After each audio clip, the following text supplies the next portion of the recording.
అందరికీ జై శ్రీరామ్. అరే పాపం క్రైస్తవ దేశమైన అమెరికాలో వరదలు భారీ ఎత్తున ముంచెత్తి ఎంతోమంది చనిపోవడానికి కారణమైంది.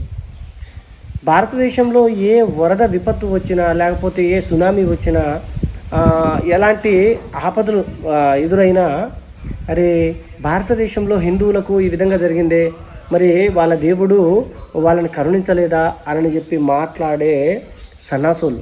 అంటే ప్రకృతి విపత్తు ఏదైతే ఉన్నదో అది ఎక్కడైనా ఈక్వల్గా వస్తుంటుంది. ఏంటంటే పాపం పండినప్పుడు ఇలాంటి విపత్తులు వస్తూనే ఉంటాయి. అలాంటి సందర్భంలో ఎంతోమంది పోతూ ఉంటారు పైకి. మరి ఈ విధంగా ప్రకృతి విపత్తుకి బలైన వాళ్ళని కూడా ఒక మత ప్రచారంగా తీసుకొని హిందువులపై విష ప్రచారం చేస్తున్న, హిందూ దేవతలను తప్పుపడుతున్న ఎంతోమంది మూర్ఖులు ఈరోజు ఈ విషయం ఎందుకు గుర్తు రాలేదు? మరి మీ దేవుడు నిజమైన దేవుడు అయితే మీ క్రైస్తవ దేశంలో జరిగే ఈ విపత్తులను ఆపకుండా ఎందుకు ఆగినట్టు? అసలు మీ దేవుడు ఉన్నాడా, లేక మీరు చెప్పేయన్నీ కల్పిత కథలేనా అనే ఆలోచన కూడా సామాన్య క్రైస్తవుడికి కూడా వస్తుంది. మరి మీరు దీన్ని ఎలా కప్పిపుచ్చుకుంటారో నాకు తెలియదు, కానీ మరి మీరే సమాధానం చెప్పుకోండి. మేమైతే పాపాలు పండినప్పుడు ప్రకృతి విపత్తు ఈ రేంజ్లో ఉండి చాలామందిని తీసుకుపోతూ ఉంటుంది. ఎందుకంటే కలియుగంలో పాపాలు బాగా పండినాయి.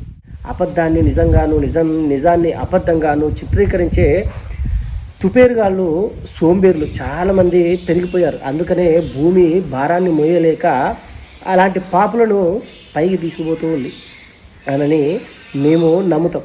కానీ మీ నమ్మకం ఏంటంటే భారతదేశంలో దేవుళ్ళు పవర్ తగ్గిపోయిందా, లేకపోతే భారతదేశం దైవభూమి అని చెప్తున్నారు కాబట్టి ఇక్కడ ఆ దేవుళ్ళు వీళ్ళని కరుణించట్లేదా అని చెప్పి మాట్లాడే వెధవల్లారా.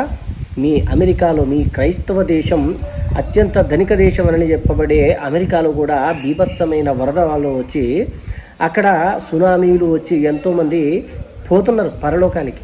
మరి మీ దేవుడు ఏం చేస్తున్నాడో ఒకసారి కనుక్కోండి వెళ్ళి.